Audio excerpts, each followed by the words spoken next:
Certo, portanto, o meu nome é Ana Góis, eu sou nutricionista desde 2013, licenciei-me na Faculdade de Nutrição da Universidade do Porto, e estou neste momento também a finalizar, ou a tentar finalizar, o doutoramento na mesma faculdade.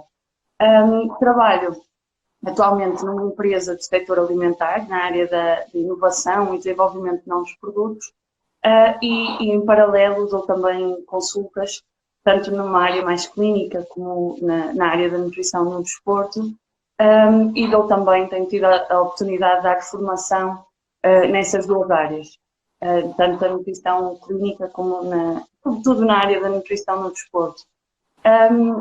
O tema desta conversa, e também agradeço a oportunidade que me deste de falar sobre esta área.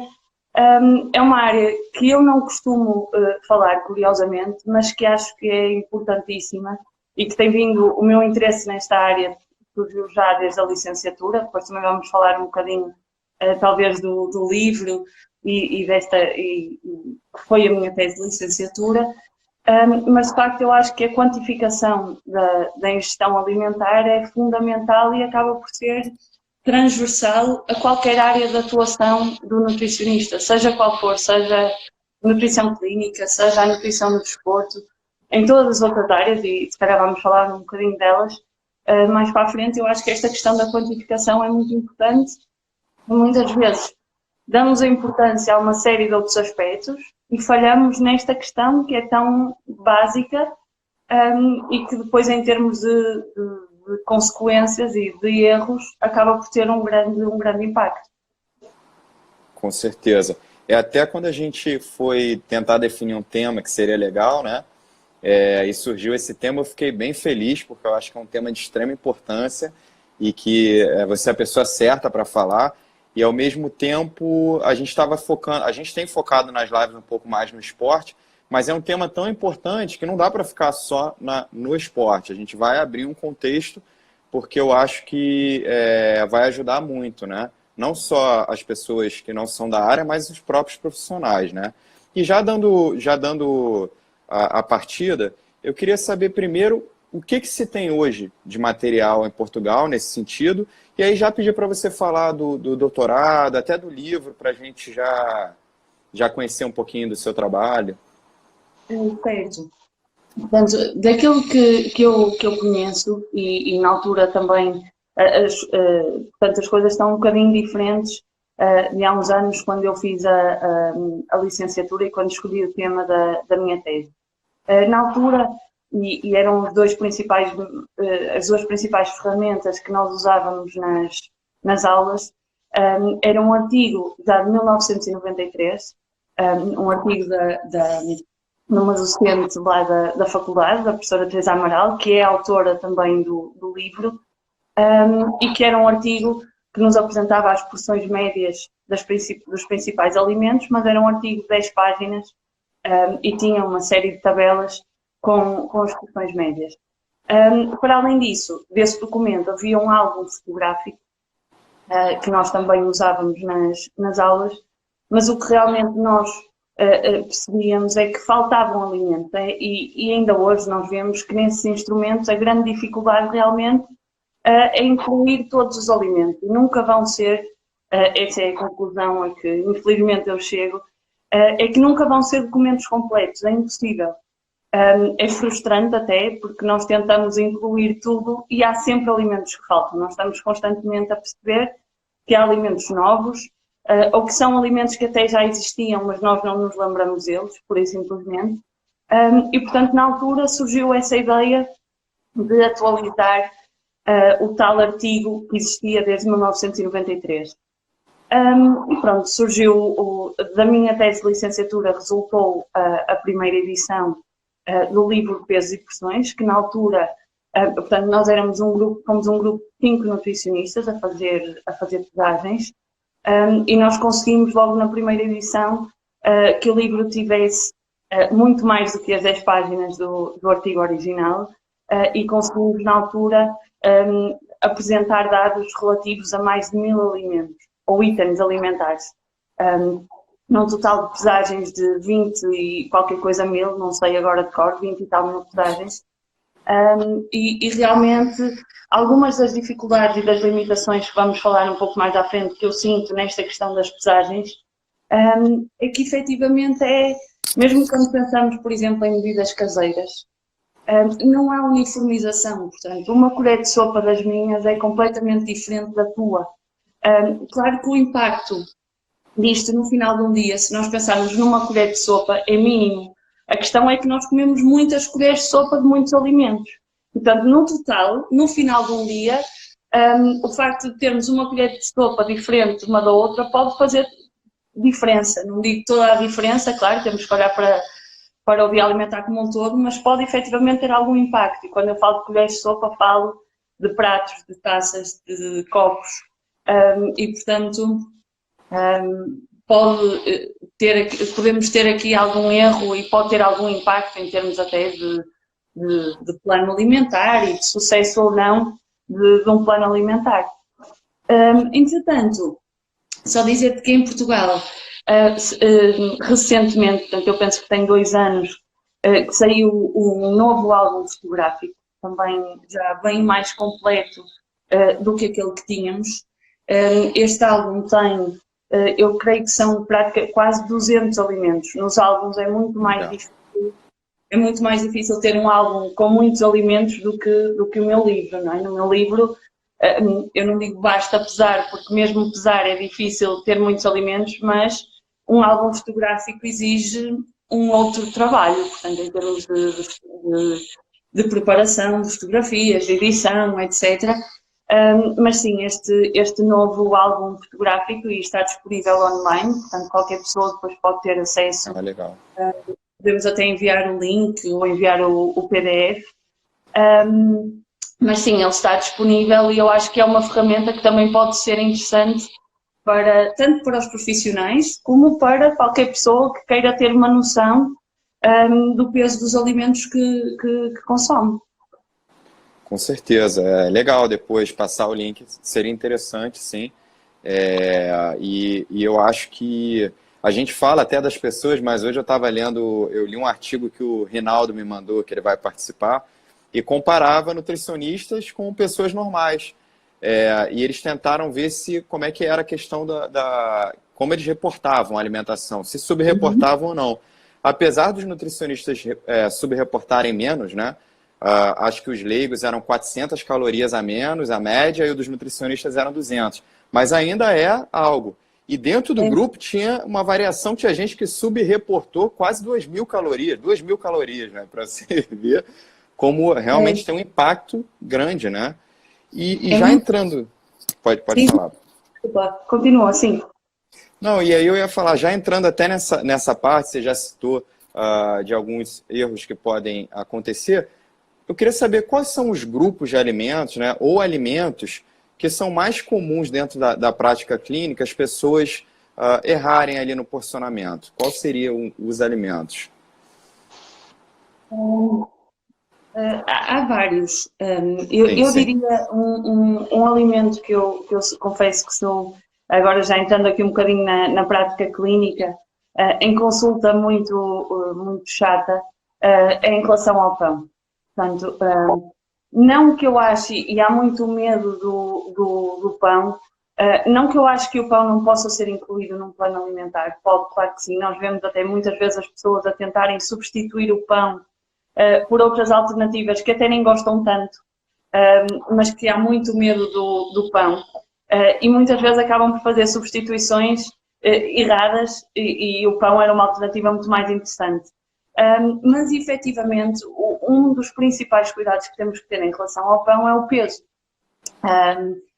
Na altura, também em conjunto com o António Pedro Mendes, nós temos um projeto em que tentamos partilhar também algumas destes erros que nós vemos em consultas ou algumas curiosidades que nós achamos que podem ajudar as pessoas, que é o What If I Told You Nutrition, e nós já fizemos várias publicações sobre o pão, precisamente por saber que existe uma grande variação no peso do pão.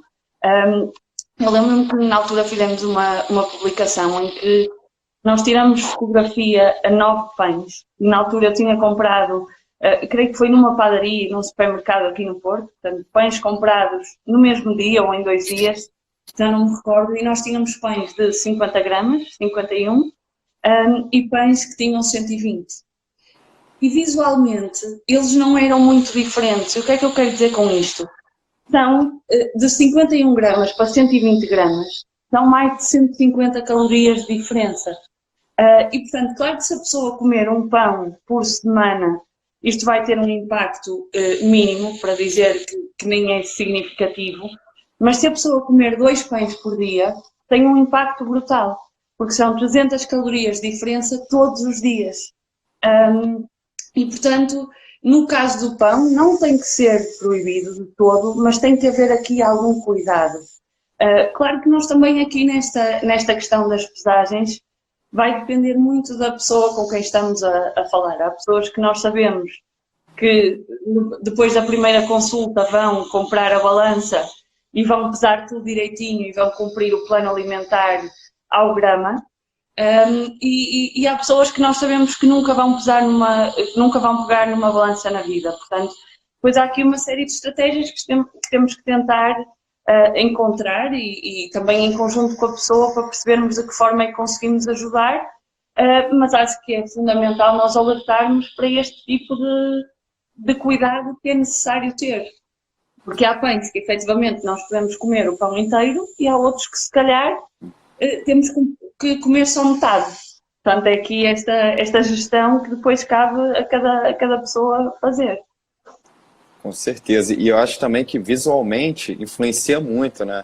Às vezes isso a gente testa aqui, às vezes eu testo também determinados pães, e por serem mais pesados, a porção fica muito pequena, né? Então a pessoa ela olha e fala, não, mas se eu comer só isso, né? Quando na verdade a gente sabe que, como você acabou de citar, né? A diferença de calorias fazendo isso todo dia é brutal, né? Um impacto muito grande. E nessa questão do pão, nós fizemos na altura também outra publicação relativamente ao pão, precisamente porque depois entra aqui a questão, quando nós falamos e agora focando muito também aqui para a parte do plano alimentar e da gestão de peso, do controle de peso, que eu acho que também é um tema que interessa muito, as pessoas tendem a olhar para o pão e para falar na qualidade nutricional, portanto pão branco, pão escuro, e depois esquecem-se um bocadinho da parte da quantificação. Dizem, eu comi um pão, mas era um pão escuro. O que acontece no pão escuro, muitas vezes, pelo menos aqui em Portugal, aquilo que eu noto é que tendencialmente o pão escuro é mais pesado. Portanto, nós podemos ter um pão, e na altura foi essa a publicação que fizemos, que era um mini pão de centeio, chamava-se mesmo assim na padaria onde eu comprei, era mini pão de centeio. Eu vi. Pesava 35 gramas e um pão branco normal, muito maior, que pesava 45. Portanto, essa gestão também é necessário que as pessoas a façam, perceber que os olhos também comem e que olhar para um pãozinho assim ou olhar para um pão grande pode fazer a diferença. Porque se calhar, lá está, do pão escuro, do mini pão escuro, a pessoa come 3, mas do pão branco come só 1. E, portanto, depois aqui em termos de gestão de calorias há que ter algum cuidado nesse sentido. Com certeza. E aí também existem alguns alimentos, isso eu conversei muito com os profissionais aí em Portugal também, e acontece muito aqui, que por serem considerados saudáveis, aí você já deu um exemplo até do pão escuro, enfim, do pão integral, as pessoas acham que por ser saudável pode comer tranquilamente, né? Mas eu sempre vejo umas quantificações, por exemplo, a manteiga de amendoim, a pasta de amendoim, né? O azeite, por exemplo, o azeite português que é maravilhoso, mas é saudável, mas se as porções não forem ali ajustadinhas, adiciona muita caloria, né? Até pela densidade calórica da gordura, né?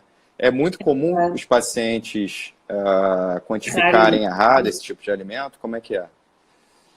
Eu acho que, sem dúvida, que esta questão do impacto das pesagens e do erro na quantificação, o impacto será tanto maior quanto maior for a densidade energética do alimento. O que é que eu quero dizer com isto? Se a pessoa errar 50 gramas numa maçã tem impacto, sim, mas não é tão grave como se errar 50 gramas na manteiga de amendoim. E realmente aquilo que eu noto nesse tipo de alimentos considerados saudáveis que falaste e que estão na moda, felizmente, agora, e ainda bem, pelo menos aqui em Portugal nós temos vindo a assistir a um aumento muito grande no consumo desses alimentos, de produtos oleaginosos, da manteiga de amendoim, que são utilizados como alternativas a outras opções que se calhar nutricionalmente não são tão interessantes. Mas eu noto, eu diria que nem é tanto um erro na quantificação, as pessoas nem sequer quantificam, porque acham que é saudável e, portanto, é azeite, mas azeite é bom e, portanto, pode-se, mas, como eu costumo dizer, e uma expressão aqui muito de Portugal, à vontade não é à vontadinha. E, portanto, nós temos que, mesmo sendo alimentos riquíssimos do ponto de vista nutricional, sobretudo os alimentos ricos em gordura, têm de ser devidamente quantificados. Senão, ao final de um dia, se a pessoa falhar no pão, se a pessoa falhar na manteiga de amendoim, se a pessoa falhar, e depois eu tenho aqui até um dia alimentar, um exemplo de um dia alimentar com vários exemplos práticos para nós vermos, mas no final de um dia isto pode fazer toda a diferença. Tanto naquela pessoa que até está a seguir um plano alimentar e quer emagrecer, tanto no contrário. Portanto, nós podemos ter um atleta que quer ganhar massa muscular e, portanto, foi ao nutricionista e ele fez o cálculo das necessidades e, na maior parte desses casos, aquilo que o nutricionista faz é aumentar a ingestão energética, não é? Portanto, temos que criar um balanço energético positivo, mas lá está, não adianta depois se o atleta em casa não garantir que cumpra as quantidades estabelecidas. Porque muitas vezes fazendo as coisas a olhómetro, como se diz cá em Portugal, portanto a olho, é o suficiente para o plano alimentar falhar. E depois a culpa não é do nutricionista, não é do metabolismo que não ajuda. Portanto, a culpa é porque a pessoa pura e simplesmente até está a consumir os alimentos certos, muitas vezes, mas não está a quantificá-los devidamente. E, portanto, o plano falha. Com certeza, com certeza. A gente vai entrar mais para frente nessa parte, até dos atletas, e depois eu queria até que você falasse sobre o carb load, depois a gente vai falar sobre isso, que eu acho que é legal. Foi uma sacada legal sua quando a gente conversou ali antes da live, né? Mas eu queria... A gente já citou que algumas pessoas realmente não vão aderir à balança, é normal, isso a gente vê em consulta. Outras até tentam aderir, mas eu sinto também... Às vezes eu vejo que tem pacientes que eles não se dão muito bem por conta que eles ficam muito, vamos dizer assim, ansiosos. Aí vai comer na rua e não sabe quanto, não pesou e aquilo deixa a pessoa estressada. Então, para esse tipo de paciente, quais seriam boas estratégias para a gente tentar fazer uma educação nutricional no sentido de melhorar essa parte deles de visão, de entender melhor a porção dos alimentos, além do material que você já falou? Certo. Eu, pelo menos nas consultas, aquilo que acho, mesmo naquelas pessoas que eu vejo que estão abertas e que estão dispostas a comprar a balança e a fazer as pesagens, eu realço sempre que isto é importante, sobretudo numa fase inicial. Portanto, as pessoas não têm que achar que vão ter que andar com a balança para o resto da vida e que vão ter, como referiste, quando almoçam fora ou quando jantam fora, que têm que levar a balança atrás. Pelo amor de Deus, isso é impensável. Nunca na vida eu peço a algum paciente ou a algum atleta para o fazer. Mas numa fase inicial eu acho que é importante. Acho que é importante em casa, as pessoas até quando têm mais tempo, obviamente que se no dia-a-dia já tem muito pouco tempo, se calhar nem sempre há tempo para fazer pesagens, mas pelo menos numa fase inicial tentar pesar e pelo menos aqueles alimentos, como nós falamos no caso do pão, que nós sabemos que há muita variação. Portanto, nesses casos eu acho que numa fase inicial é importante. Depois, à medida que as pessoas também vão ganhando treino, e aqui nesta questão do treino, há vários estudos que comprovam que quanto mais treinadas as pessoas forem, melhor será a sua estimativa. E, portanto, depois, tanto ao olho, elas já conseguem mais ou menos quantificar. E outra questão é, um dos aspectos que eu falo muitas vezes, e no meu plano alimentar eu escrevo o peso dos alimentos, portanto eu não escrevo medidas caseiras. Aquilo que eu aconselho e eu não escrevo pela razão que nós já falamos, portanto uma colher de sopa das minhas é diferente de uma colher de sopa das tuas, e mesmo o exercício que nós podemos fazer em casa a menos que tenhamos as colheres de sopa todas iguais, portanto temos o conjunto direitinho ainda, mas se nós tivermos 2 ou 3 colheres de sopa diferentes, façam um exercício em casa e vejam a diferença que existe nas vossas colheres de sopa. Na altura, quando nós fizemos o livro, uma das questões que nós tentamos que fosse e que está descrita na metodologia era que tentássemos usar o mais possível medidas caseiras diferentes. Portanto, se tínhamos 3 colheres de sopa diferentes em casa, ótimo, vamos usar todas, que é para tentar minimizar o erro que existe. E depois nós também no livro, até por conselho de um professor meu na altura, nós apresentamos para cada alimento e para cada medida caseira, apresentamos o mínimo e o máximo, para além da média e do desvio padrão, precisamente para as pessoas perceberem que há colheres de sopa que são um bocadinho mais pequenas do que outras. Eu estou a falar sempre em colheres de sopa, mas eu posso falar de pratos, posso falar de taças, portanto, as medidas caseiras variam. Um dos conselhos que eu dou às pessoas em consulta eu não me importo que eu diga, por exemplo, 20 gramas de flocos de aveia, eu não me importo que se chegar a casa e perceber que a sua colher de sopa pesa 10, então usa 2 colheres e está resolvido. Portanto, que depois aí já sabe que das suas são 2 colheres e das minhas se calhar são 3. Mas aí é mais fácil e, portanto, numa fase inicial, a pessoa pesa, mas se conseguir adaptar logo às medidas caseiras que tem em casa, perfeito. Aí eu não tenho problema nenhum em relação às medidas caseiras. O que eu peço depois é para tentar usar sempre as mesmas.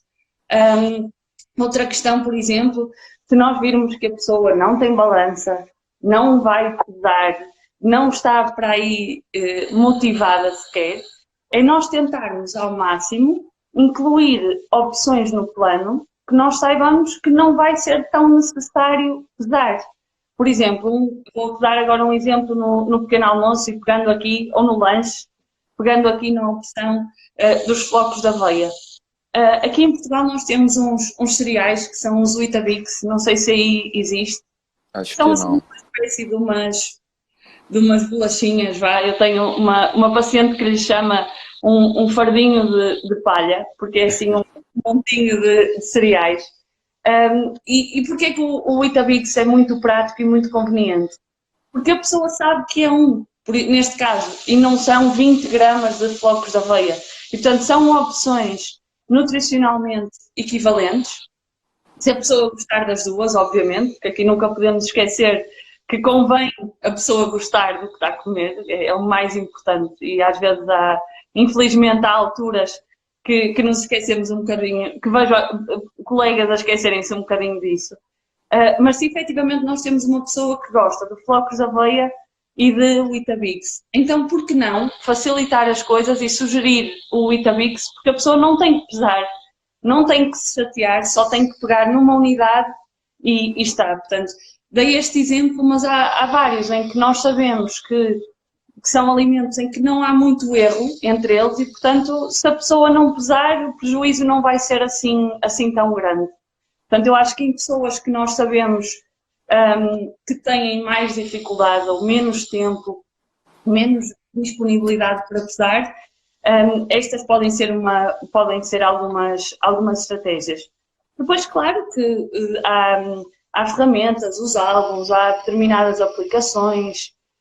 Eu acho que nós também podemos, e agora aqui até pensando não só na consulta de 1 para 1, mas quando nós temos que fazer materiais educativos ou ferramentas que sejam aplicadas a uma equipa, por exemplo, eu acho que aqui os materiais e os esquemas, as fotografias, os desenhos acabam por por ser uma ajuda. Claro que sabemos que há algum erro, mas é melhor do que nada.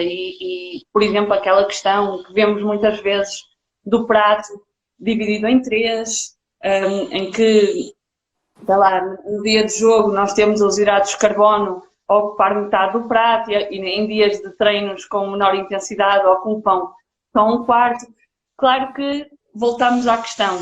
Nós temos pratos assim e temos pratos assim. Portanto, está aí algum erro, mas lá está. Muitas vezes não podemos também querer ser demasiado extremistas e correr o risco de perder o atleta ou o paciente por ele achar que nós somos demasiado complicados. Portanto, às vezes é começar devagarinho. Se nós virmos que a pessoa não tem motivação e disponibilidade e abertura para fazer as pesagens logo após a primeira consulta, sugerimos só essa opção ao fim da terceira ou da quarta. Portanto, vamos vendo também como as coisas correm. Se nós virmos que as coisas até correm bem, portanto, eu tenho pacientes que nunca pesaram nada e não foi por isso que deixaram de ter resultados. Agora, não posso dizer que todos sejam assim, porque já houve casos, efetivamente, em que foi só quando nós conseguimos ajustar e acertar com os pesos dos alimentos é que a coisa começou a correr bem. Portanto, isto depois também depende muito de cada caso. Claro, Não sei se tens a mesma opinião. E se aí vocês costumam pesar, costumam fazer essa recomendação?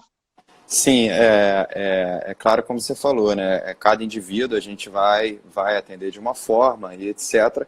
Mas eu costumo também falar, olha, eu falo da balança e eu concordo que na verdade a balança não é só para ficar com ela sempre. Mas por quê? Porque visualmente a pessoa ela começa a pesar, ela começa a entender as porções, né? Então é uma forma de educar também, né? Como a gente falou das imagens. E aí, por exemplo, a gente vai entrar em alguns alimentos, né? Mas o próprio um peito de frango, às vezes você pergunta para a pessoa no consultório qual é o tamanho de um peito de frango de 100 gramas para ela, o que ela fala ali tem 200. Mas quando ela pesa, ela começa a ter noção. Ah, tá. E aí até na rua ela consegue ter essa noção, né? E outra coisa que eu acho também interessante, que às vezes a gente até brinca, mas o tamanho do prato, como você citou. Porque o tamanho do prato, eu acho que o visual conta muito, né? Então a pessoa que tem um prato muito grande, às vezes quando ela coloca ali, parece que é pouca comida, né? Ao mesmo tempo, se o prato é menor, ele está mais cheio, a pessoa acha que, olha, tem muita comida, né? Então acho que o visual conta muito, né? Então, esses materiais que você já citou e tal, que vão muito para o visual, eu acho que é uma tendência legal, né? Como eu citei, eu trabalho com aplicativo hoje. Quando a gente faz a dieta, ela já vai com a medida caseira e com a gramatura do lado, né? Então, eu sempre indico o paciente que pode ter a balança, seria a melhor opção. Mas já falando, então, nesses erros de quantificação, o que isso pode levar? Entrando um pouquinho, então, no contexto do esporte, né? A gente já começou a falar, você citou a situação do ganho de massa muscular. A gente sabe que para um atleta que quer ganhar massa muscular ou que quer perder gordura, os erros podem ser, digamos assim, fatais, né? Certo. Sim, sem dúvida, tanto de um lado como para o outro. Só voltando aí a essa questão dos pratos que falaste, e entretanto retomamos a do atleta, mas efetivamente esse conselho é dado muitas vezes quando nós temos pessoas que queremos controlar o seu aporte, o aporte energético, é precisamente passarem a comer em pratos de sobremesa, por exemplo. Porque é verdade que os olhos também comem. E se nós olhamos para um prato gigante que nos parece vazio, nós ainda nem começamos a comer e já estamos a pensar na fome que vamos sentir a seguir. Portanto, olhar para um prato cheio, e depois também aqui podemos entrar e falar um bocadinho na questão de encher o prato com legumes, ou salada, ou vegetais, porque efetivamente o impacto visual tem muita importância. Agora, voltando à questão então do atleta, sem dúvida, portanto, eu acho que na área da nutrição no desporto nós temos constantemente este desafio da quantificação. Tanto, e para os dois sentidos que falaste, tanto naquele atleta que nós queremos que ele perca peso ou massa gorda, como no atleta que queremos que ganhe massa muscular. Quando olhamos para as recomendações e para as principais guidelines de nutrição no desporto, nós vemos muitas vezes que elas nos aparecem em grama de nutriente por X quilos de peso do atleta, não é? Por exemplo, no caso da proteína, 1,2 a 2 gramas, vamos passar 1,4 a 2 gramas por quilo de peso de proteína. Portanto, nós temos, cabe-nos a nós, e é um trabalho que eu acho que as pessoas não veem, não é? Mas essa tradução que nós fazemos, portanto, nós passamos de gramas de proteína por quilo de peso do atleta para, vamos supor que é um atleta de 50 quilos e que nós vamos dar 2 gramas de proteína para, então nós temos 100 gramas de proteína. Mas o que é que são 100 gramas de proteína? Porque não são 100 gramas de alimento. Portanto, nós destes 100 gramas de proteína, que podemos ou não comunicar esta informação ao atleta. Há atletas que gostam de saber, há outros que não fazem questão, mas depois nós temos que fazer esta tradução, digamos assim, de nutrientes para alimentos. E daí também um bocadinho o título desta conversa que eu te sugeri, portanto, do nutriente ao alimento, como é que nós fazemos esta passagem? E então nós temos 100 gramas de proteína para dar, escolhemos os alimentos que queremos dar, que sejam fonte de proteína, e então nós depois falamos em quantidade de alimento. E esta forma aqui é que não existe, eu acho que não existe a forma ideal para todas as pessoas. Portanto, o que nós sabemos é que efetivamente a pesagem é o método mais direto, portanto é nós dizermos o peso dos alimentos, ou então nós podemos estimar essa quantidade. E podemos estimar, seja recorrendo a fotografias, por exemplo, um álbum fotográfico, seja recorrendo e quando eu falo em álbum, falo também nas tais aplicações, e felizmente agora existem imensas aplicações. Depois só falarmos aqui um bocadinho do principal erro que eu acho que está associado a essas aplicações. Existem também alguns modelos alimentares de volume em 3 dimensões, não é? Para as pessoas perceberem as quantidades, mas efetivamente aqui há depois também, e a outra ferramenta que são os manuais de equivalentes, para as pessoas também perceberem o que é equivalente de cada coisa, mas esses manuais também são dificílimos de construir. Eu fiz parte no ano passado, até em conjunto com o António Pedro Mendes, fizemos parte do grupo de trabalho do Manual de Equivalentes da Associação Portuguesa de Nutrição, e é outro grande desafio. Tu podes ter alimentos que são equivalentes em termos de proteína, por exemplo, mas não tem nada a ver do ponto de vista energético.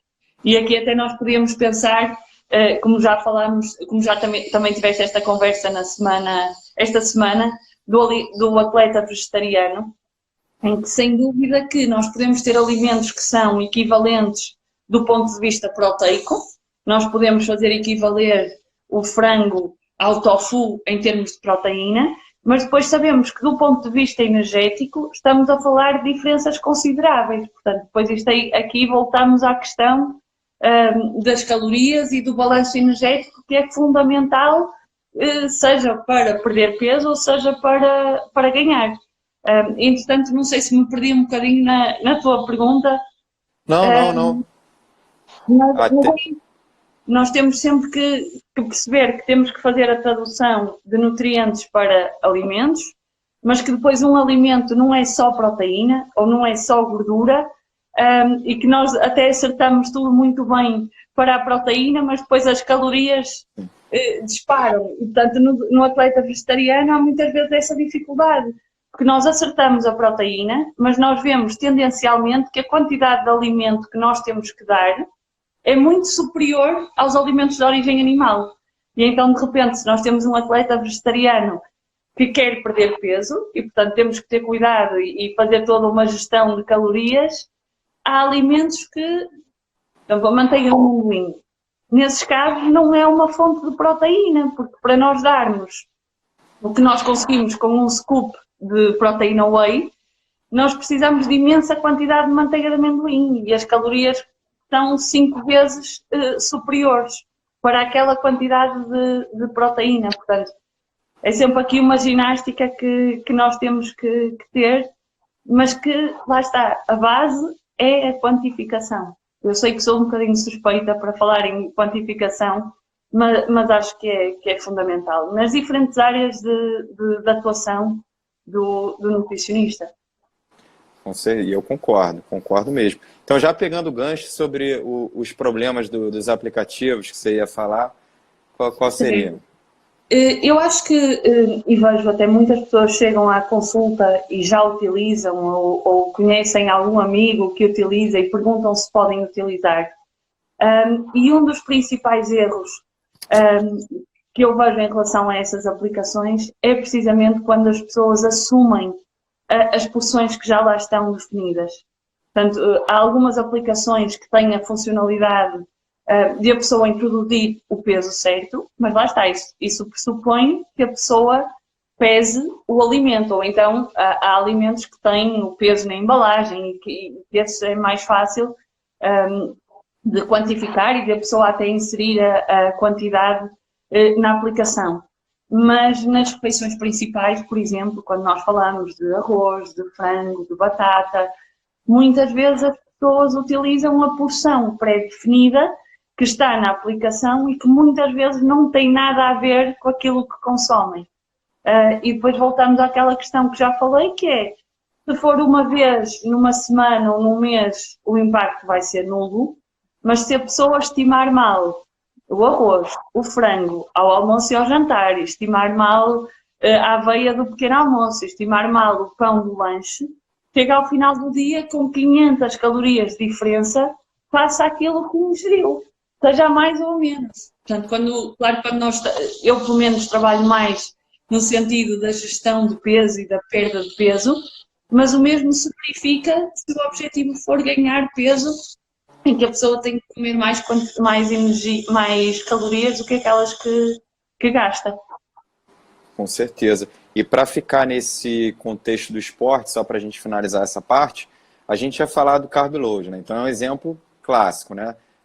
Botando aqui um atleta de endurance, por exemplo, que ele vai ter que consumir antes da prova, né, no dia anterior, enfim, altas quantidades de carboidrato, né? E o quanto que um erro, por exemplo, nas estimativas de porção e etc., quanto que isso pode influenciar, por exemplo? Eu acho que este aqui, e nós falamos um bocadinho antes da live, é daqueles casos em que é fundamental a quantificação. Portanto, noutros contextos, eu acho que no atleta, eu não posso, por mais suspeita que seja a falar de quantificação, eu não acho que um erro na quantificação possa, ou seja, pelo menos sem ser em casos extremos, possa prejudicar o rendimento de um atleta. Não vejo também as coisas de uma forma assim tão extremista, mas a verdade é que numa estratégia de carb loading, a quantificação é essencial, ponto final. Portanto, nós temos e nós sabemos que se vamos fazer uma estratégia de carb loading para um atleta, sabemos que temos que dar 10 a 12 gramas por quilograma de peso e, portanto, estamos a falar, por exemplo, para um atleta de 75 quilos, de 750 gramas de hidratos de carbono. Isto não são 750 gramas de alimento, são 750 gramas de hidratos de carbono. Portanto, o que é que isto significa em termos de fatias de pão, em termos de arroz? É brutal. Eu gosto até muitas vezes antes de explicar o plano e de mostrar o plano, gosto de perguntar às pessoas o que é que elas acham que é e falham redondamente, porque não têm mesmo noção da quantidade de alimento, que é muito elevada, mas que efetivamente também são situações pontuais e que provavelmente nós não temos até assim tantos atletas quanto isso a fazer este tipo de estratégias, mas neste caso, quando nós temos 750 gramas de hidratos de carbono para dar, nós temos que quantificar tudo, desde o arroz, desde a aveia, as fontes todas de hidratos de carbono, que muitas vezes nestes contextos nós até temos aqui que introduzir alguns alimentos que até numa perspectiva de perda de peso ou de controle de peso, nós não utilizaríamos. Por exemplo, os atletas aqui ficam surpreendidos quando nós deixamos comer gomas e comer marmelada e comer compota e comer mel, porque é essencial nós percebermos que com um cubinho de marmelada nós estávamos a falar de uma quantidade de arroz muito maior e que neste contexto em que a pessoa tem que ingerir 750 gramas de hidratos de carbono, não é fácil nós fazermos um plano alimentar só com os alimentos fit, tipo aveia e pão integral e super ricos em fibra, e depois nós não temos atleta que aguente tanta fibra como isso. Portanto, até neste tipo de estratégias, a nossa abordagem muda um bocadinho e às vezes até parece que os nutricionistas dizem todas coisas diferentes, mas não, eu acho que nós dizemos coisas diferentes em contextos diferentes e isso é muito importante que fique claro. Eu não dou os mesmos conselhos a um atleta que está numa fase de treino mais reduzida ou um atleta que está a fazer carb loading. Portanto, isto é fundamental, não são os nutricionistas que dizem coisas diferentes, são os contextos que são diferentes e para o mesmo atleta. Portanto, nós temos atletas em fases diferentes que têm necessidades diferentes e, portanto, as nossas recomendações têm de mudar nesse sentido. E aí, já pegando também o gancho do que você tinha comentado antes, sobre comer. A gente olha o alimento, o volume do que a gente tem no prato conta muito, né? E aí, como você está citando, são dois casos completamente distintos. Esse atleta, muitas vezes a gente está visando alimentos com maior densidade calórica, né? Alimentos que são, às vezes, ele vai ter menos volume, mais calorias, senão o atleta não consegue comer. Agora, já voltando para aquele paciente que quer perder peso, a importância dos alimentos com uma densidade calórica menor, né? Do volume no prato. Eu queria que você, então, já falasse desse assunto que a gente tinha já abordado um pouquinho. Certo, sem dúvida que quando nós mudamos, quase que temos que mudar aqui o nosso chip quando o objetivo é a perda de peso, porque sem dúvida aqui que a densidade energética temos de falar sobre ela e temos que perceber que há alimentos que nos permitem comer um maior volume de comida com uma quantidade de calorias muito mais reduzida do que outros. E, portanto, quando nós fazemos um plano, quando o objetivo é perder peso, temos que perceber que isso é fundamental e que nós não queremos também, eu acho que nenhum nutricionista tem esse objetivo, que a pessoa passe fome com um plano alimentar. Eu fico doente quando as pessoas me dizem que sentem fome com um plano. Isto não é suposto, portanto, um plano alimentar não tem que ser uma tortura. A partir do momento que as pessoas encaram um plano alimentar como uma tortura, estamos mal, porque vai durar 2, 3 semanas e não vai durar mais, e não é esse o nosso objetivo. E aqui eu acho que os exemplos práticos e os materiais educativos que podemos fazer, as comparações. Eu no outro dia comparei, por exemplo, acho que eram as nozes com o tomate cherry, aqueles tomates pequenininhos, e nós víamos que para a mesma quantidade de calorias, nós tínhamos 3 nozes, ou melhor, acho que eram 4. Agora não quero dizer mal, mas acho que eram 4 metades para uma embalagem de 250 gramas de tomates. Portanto, são ambas opções saudáveis, podemos perfeitamente incluí-las, tanto uma como outra, num plano alimentar, mas a pessoa também tem que perceber, eu fico mais saciada com 2 nozes inteiras ou com uma caixa cheia, uma embalagem cheia de tomate cherry. Portanto, depois disto aqui também temos que perceber e equilibrar dessa forma, sabendo que, e voltamos àquela questão, seja qual for a dieta, seja que se é low carb, se é do paleolítico, se é o jejum, seja o que for, quando o objetivo é perder peso, o que nos interessa, e de uma forma muito fria e muito matemática, o que nos interessa são as calorias que entram e as calorias que saem. Portanto, nós temos que criar um déficit energético. E, portanto, por muito da moda que sejam os alimentos, seja a manteiga de amendoim, o abacate, por muito saudáveis que sejam, é essencial quantificar. Nós temos aqui, por exemplo, e agora passando a publicidade, uma cadeia que é o Vitaminas, que tem as saladas.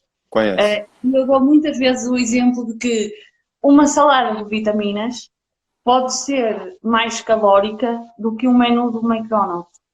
Se as pessoas pedirem uma salada com abacate, ovo, temperada com azeite, se puserem salmão, nozes, é riquíssima do ponto de vista nutricional, é riquíssima em gordura, em ácidos gordos ômega 3, em vitaminas, em minerais, mas, por muito que nos custe, tem mais calorias do que um menu do McDonald's, se calhar. Agora, nós não podemos também olhar para isto, e lá está, aqui é que nós também entramos e é o nosso desafio enquanto nutricionista, porque não é só perder peso, nem são só as calorias que nos interessam, não interessa termos pessoas a perder peso que ao final de algum tempo estão com déficits nutricionais, portanto não conta só as calorias, mas temos também que fazer essa gestão.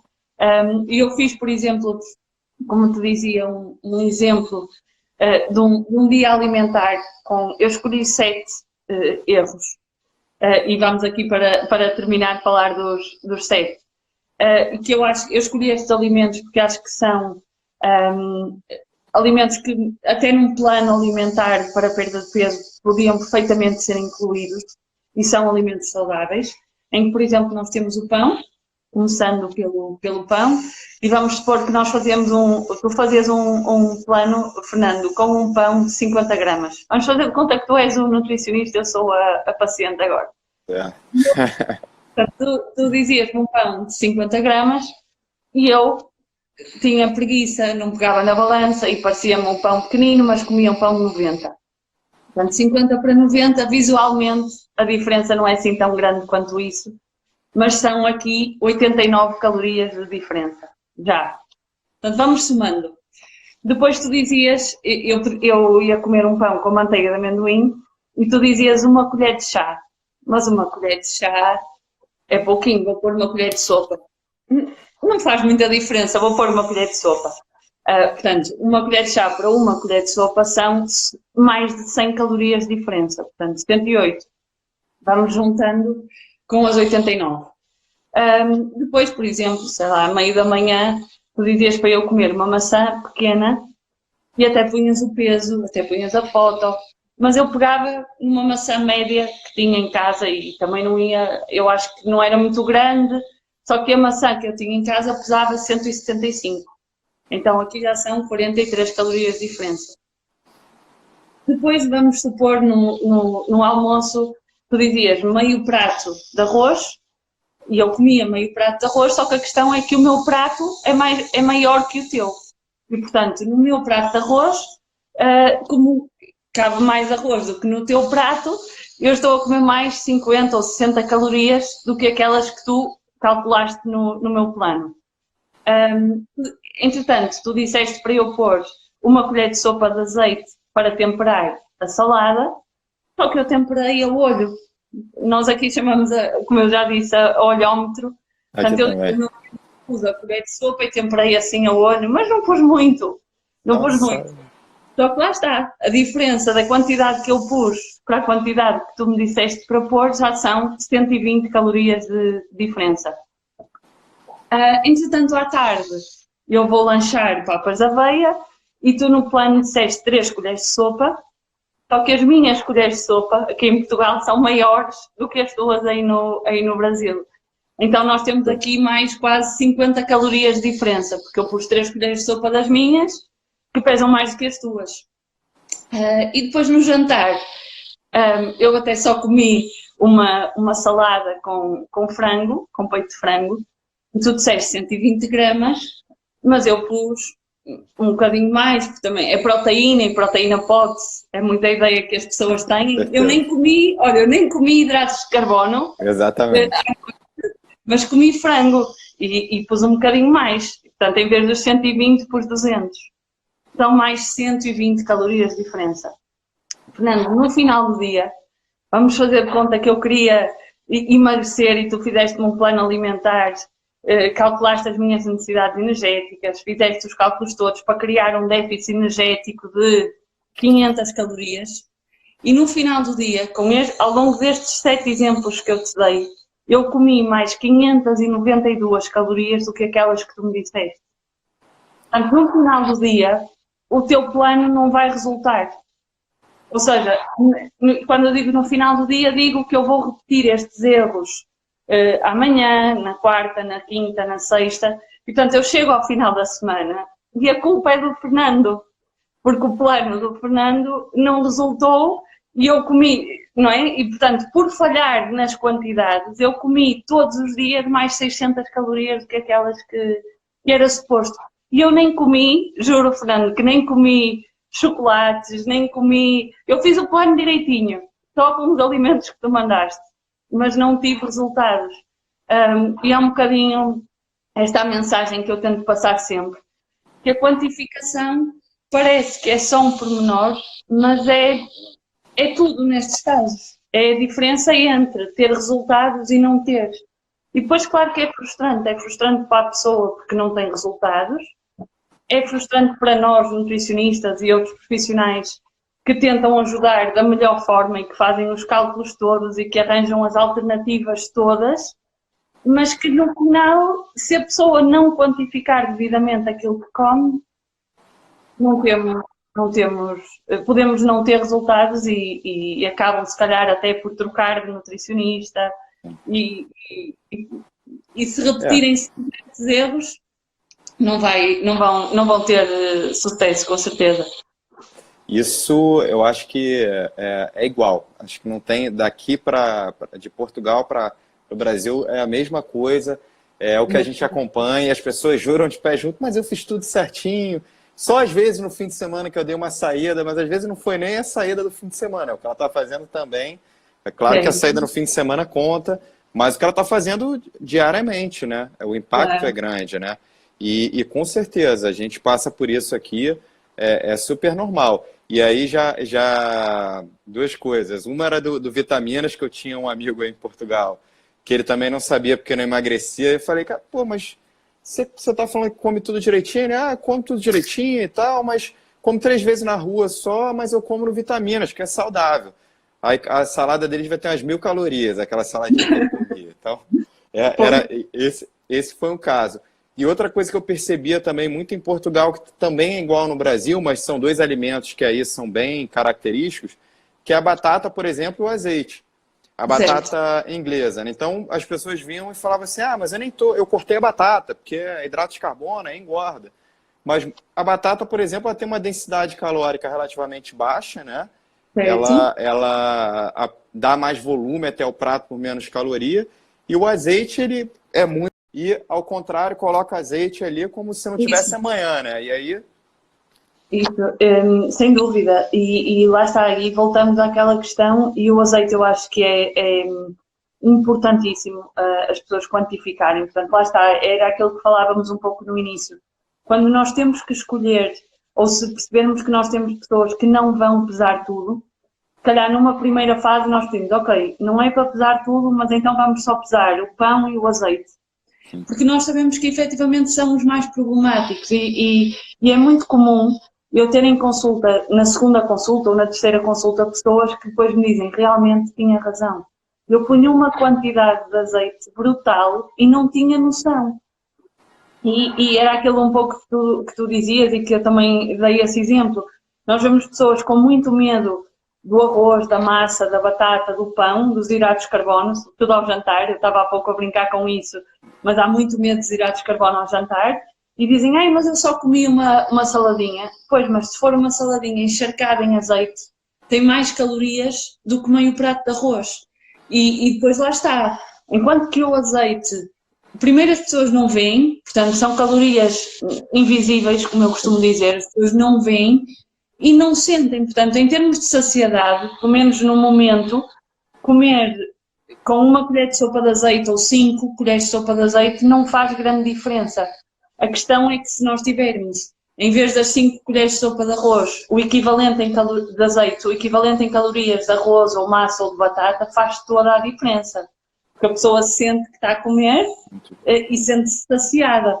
Portanto, o azeite, sem dúvida, se eu tivesse que escolher, assim, 2 dos alimentos em que eu acho que é mais importante as pessoas pesarem, eu diria o azeite, o pão E se pudesse acrescentar aqui mais um que também está muito na moda agora, felizmente, são os frutos oleaginosos.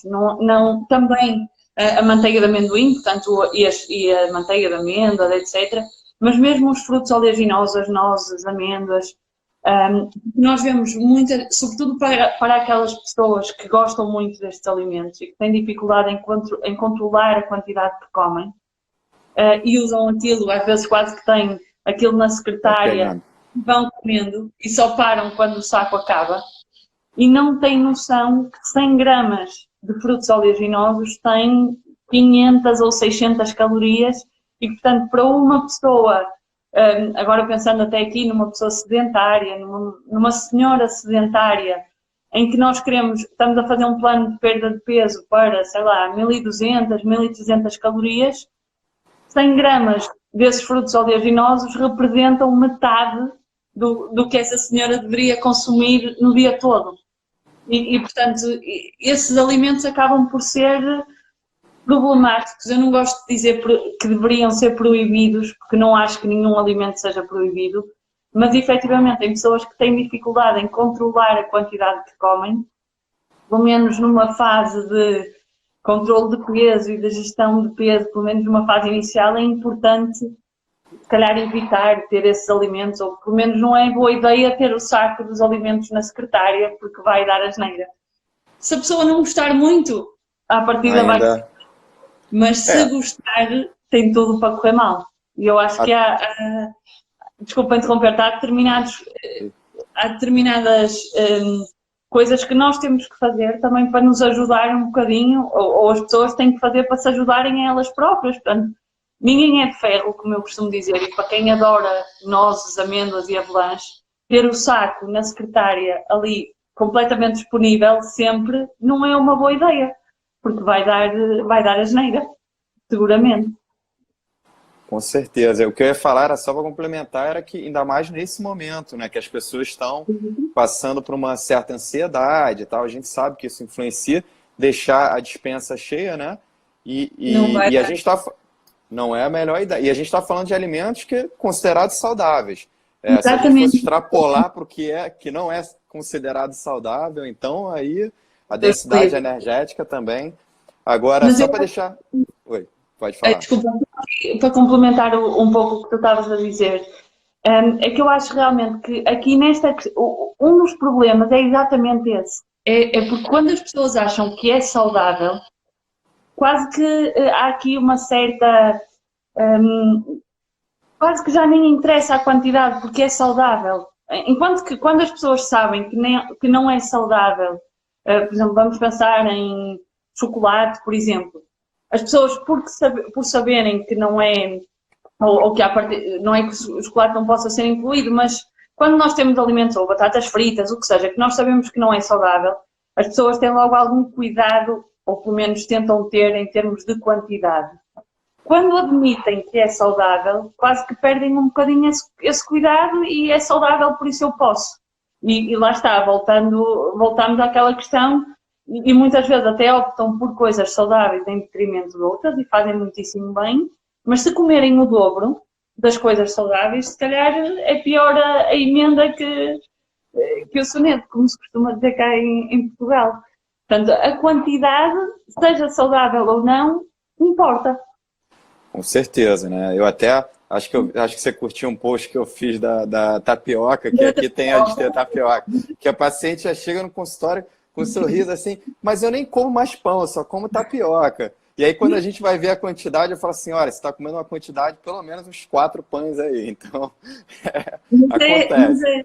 É engraçado e ver o feedback das pessoas, quando eu acho que elas ficam mesmo, às vezes tristes com elas, quando percebem que estão a fazer tudo mal, achar que estão a fazer bem. Portanto, muito nesse exemplo da tapioca que tu publicaste, muitas vezes as pessoas, quando tu perguntas assim, mas gosta mais da tapioca do que do pão, ela vai-te dizer, se calhar, em muitas situações que não, mas come tapioca porque acha que é melhor. E não faz ideia que, se calhar, aquela quantidade de tapioca que está a comer, dava para comer 2 pães. E quando nós lhe dizemos, às vezes vemos mesmo bolas, eu estive a sofrer este tempo todo. Aqui em Portugal a tapioca, apesar de já se começar a ver, não é tão comum, mas vejo muitas vezes isso com a aveia. Pessoas que substituem o pão pela aveia, mas que depois acabam por fazer uma quantidade de aveia que é superior à de pão que habitualmente consumiam, porque muitas pessoas até consumiam o pão, cá em Portugal o pão branco, biju, é assim que lhe chamamos, é muito levezinho e muito pequenino, e as pessoas passam de comer um pão desses assim pequenino para a aveia, mas que acabam, se calhar, em muitas situações, por comer mais quantidade de aveia do que pão. E quando eu lhes pergunto, mas gosta mais de pão ou de aveia? Gosto mais de pão, mas não posso, não é? E quando eu digo, mas claro que pode, as pessoas até ficam, porque realmente estão a fazer algumas trocas sem saber que em alguns casos estão a fazer pior ainda. Mas pronto, cabe-nos a nós também ajudar nesse sentido. Esse é o nosso trabalho. Só tem uma que sempre que vem que eu nunca consigo me acostumar com essa troca, que com certeza acho que também tem em Portugal, que é quando o paciente chega assim, mas eu parei de comer fruta no café da manhã, eu comia mamão, mas eu parei, mas eu estou tomando café com óleo de coco. Essa é uma das que, essas eu realmente até dói o coração. Eu falo, mas você gosta? Eu sempre pergunto, né, mesmo, mas você gosta? Não gosto, mas não sei quem disse que era bom. Então, assim, a gente sabe. E só para fechar, eu falei muito do azeite, mas eu adoro o azeite português, tá? Porque eu morei 2 anos e pouco em Portugal, aproveitei bastante também. Azeite, vinhos, queijos, coisas que eu gosto muito. Mas o que eu não entendo, e nunca entendi no tempo que eu morava aqui, já não entendo aqui no Brasil, mas aí que eu não entendo mesmo é essa troca do azeite pelo óleo de coco em Portugal. Sendo que eu não consigo entender, eu não consigo.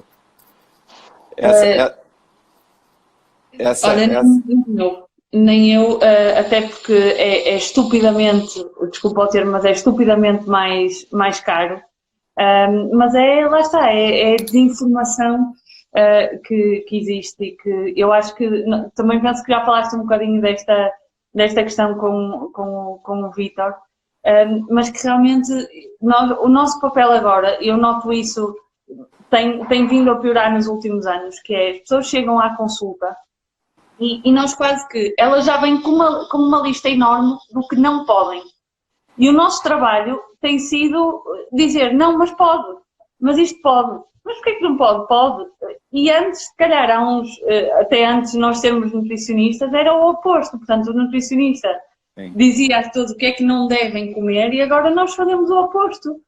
Que é, as pessoas vêm cheias de ideias erradas, muitas vezes até de outras experiências que já tiveram ou do que veem nas redes sociais. E nós passamos a consulta toda, praticamente, a dizer que pode e a contrariar algumas ideias erradas que elas têm. E no caso do azeite e do óleo de coco é mesmo isso. Portanto, as pessoas nem têm noção do tal café, que muitas delas fazem o café com óleo de coco para perder peso, estão ali a adicionar uma quantidade de calorias que se calhar podiam guardar e comer um quadradinho de chocolate que sabia bem melhor. E pronto, não é? As pessoas às vezes fazem cada tortura a elas próprias e é triste quando percebem que afinal estão a fazer tudo mal. Com certeza. Coitado do café também. Café é tão bom, coitado, eu fico tão triste. Não merece. Mas a gente até passou um pouquinho, porque a conversa está muito legal, mas já vou te liberar. Então eu vou pedir para você, que eu peço sempre para deixar uma mensagem final, falar sobre alguma coisa que você acha pertinente ainda e deixar uma mensagem final para quem está assistindo. E depois eu vou agradecer, porque realmente foi muito legal, foi muito gratificante aí a sua presença. Mas queria que você deixasse sua mensagem primeiro, falasse um pouquinho. Certo. Olha, antes de mais agradecer-te o convite e a oportunidade. Foi aqui uma estreia nos lives muito, muito agradável. Obrigada. Em termos de mensagem, eu acho que eu tive a oportunidade também de ver outros colegas e amigos com os quais tiveste a oportunidade de falar, o Vítor Hugo, o Filipe Teixeira, e eu revejo-me muito na mensagem que eles transmitem. Como o Filipe dizia ontem, nós temos que ser céticos, mas de mente aberta.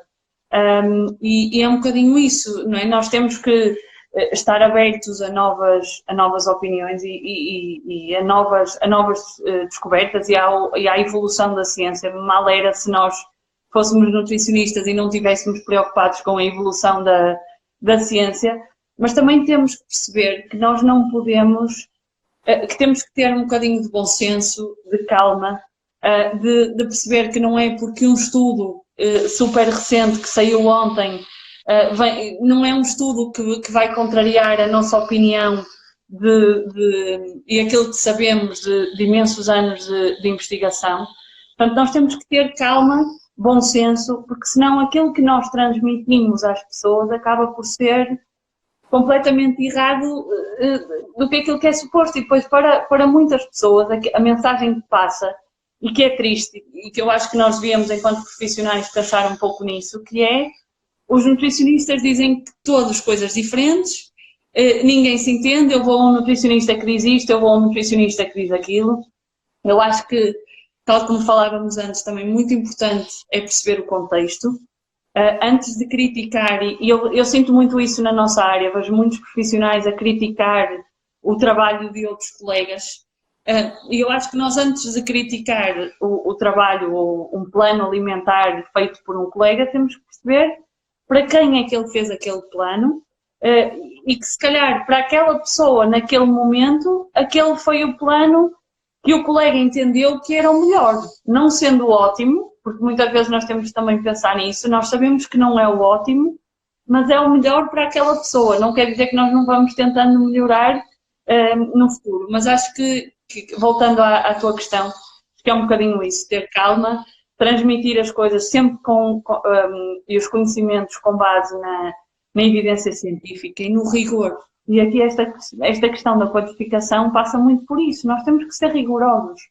Nós não podemos transmitir recomendações, mesmo no caso dos suplementos, nós não podemos sugerir suplementos se nós depois não formos rigorosos na dose ergogénica, por exemplo. Não é? Nós não podemos dizer, toma este suplemento, se depois não dissermos à pessoa quanto é que tem que tomar, qual é a dose certa que tem que tomar, se não caso contrário, as pessoas estão a tomar uma data de suplementos, mas que em muitos casos nem atingem a dose ergogénica, ou podem não atingir, e então não têm efeito nenhum, e estão só a gastar dinheiro à toa, ou mesmo se verifica naqueles suplementos com megadoses que as pessoas acabam por não tirar partido nenhum, e que em alguns casos são até prejudiciais, mas essa questão da suplementação já dava aqui para outra conversa. Portanto, voltando e sendo sucinta na minha mensagem final, ter bom senso, atuar com base na evidência científica e no rigor. Portanto, termos sempre o mais rigorosos que conseguirmos, sem correr o risco de ser demasiado extremistas e demasiado fundamentalistas. Também nós temos que perceber que temos que adaptar o plano alimentar à pessoa que temos à frente e não o contrário, não é suposto. Como eu digo, um plano não tem que ser uma tortura, e nós temos sempre que arranjar aqui a melhor forma de conseguir ter resultados, mas com base nos objetivos e nas preferências de cada pessoa. E mais uma vez, Fernando, muito obrigada pelo convite. Foi um gosto enorme estar aqui. Olha, eu agradeço muito, de verdade, né? Concordo totalmente com a sua mensagem. Até falo para alguns pacientes sobre isso que a gente vem conversando, de ter que desconstruir. Eu falo, olha, eu como profissional da saúde, estudei ciências dos alimentos. Eu não estou aqui para atrapalhar a sua relação com a comida, não estou aqui para piorar a sua relação com a comida, né? Eu costumo dizer também que é antes feito do que perfeito, né? Então é como você falou, muitas vezes a gente vai melhorando aos poucos, gradualmente, por isso que é importante o contexto, né? Não adianta julgar sem saber aquele contexto. Eu queria agradecer mais uma vez, dizer que esse quadro, para todo mundo que está acompanhando, a gente resolveu criar nesse momento. Foi uma coisa meio... começou a questão do Covid, eu estava pensando, cara, eu queria ter um projeto legal nesse momento para tentar ajudar não só os outros, mas me ajudar também, tem sido importante para mim. E aí eu falei, já que eu vou fazer esse projeto, eu vou chamar quem eu admiro. Eu em nenhum momento eu vou olhar para quem tem mais seguidor, para quem tem post assim, assado, eu vou olhar para os profissionais que eu admiro. E você é uma delas e por isso você está aqui hoje. Então eu estou muito feliz, muito orgulhoso também de ter aqui a primeira live que você faz. A gente com certeza vai marcar outra, porque tem muito assunto, ficou muita coisa para falar. Mas e é isso, e também para dizer para os colegas portugueses que estão acompanhando, e eu sempre falo isso para o Vitor, e por isso que eu admiro tanto ele, todos os profissionais aí em Portugal que eu convidei, é que o Brasil ele tem um mercado um pouco mais agressivo da nutrição, digamos assim, do fitness no geral. E a gente fica muito empolgado, e a gente quer sempre novidade realmente, está sempre saindo alguma coisa. E quando eu fui para Portugal, eu aprendi com os profissionais daí, principalmente quando eu fui na primeira aula do Vitor, a ter os pés no chão. Eu falei assim, opa, eu olhei a aula do professor e falei, nossa, calma aí, eu acho que eu estou empolgado demais. E aí, a partir dali, eu fui mudando muito. Então, isso ajudou muito no prosseguimento da minha profissão. Então, hoje eu tenho os pés no chão, que eu acho que é importante. Sempre estudar, estar aberto à novidade, buscar, enfim, se tiver que mudar de opinião, como o Felipe ontem falou, ele está sempre aberto, mas sempre com embasamento e sempre com os pés no chão, porque a gente tem responsabilidade sobre outras pessoas, né? Nós somos profissionais de saúde. Mas, mais uma vez, muito obrigado. Foi excelente e queria realmente marcar outra. Vamos tentar marcar outra. A minha ideia é fazer um quadro. A gente depois, quando isso passar, ter uma live por semana ou 2 lives por semana de determinado assunto. E aí eu gostaria já de te convidar para uma próxima live, para a gente poder pensar no assunto legal. Depois da minha estreia internacional, acho que sim, podemos então. Muito obrigada, fico contente e é só, vamos marcar isso então. Obrigada. Mais uma vez agradeço, obrigado. Obrigado a todos. Tchau, boa noite. Tchau. Boa noite, tudo de bom aí.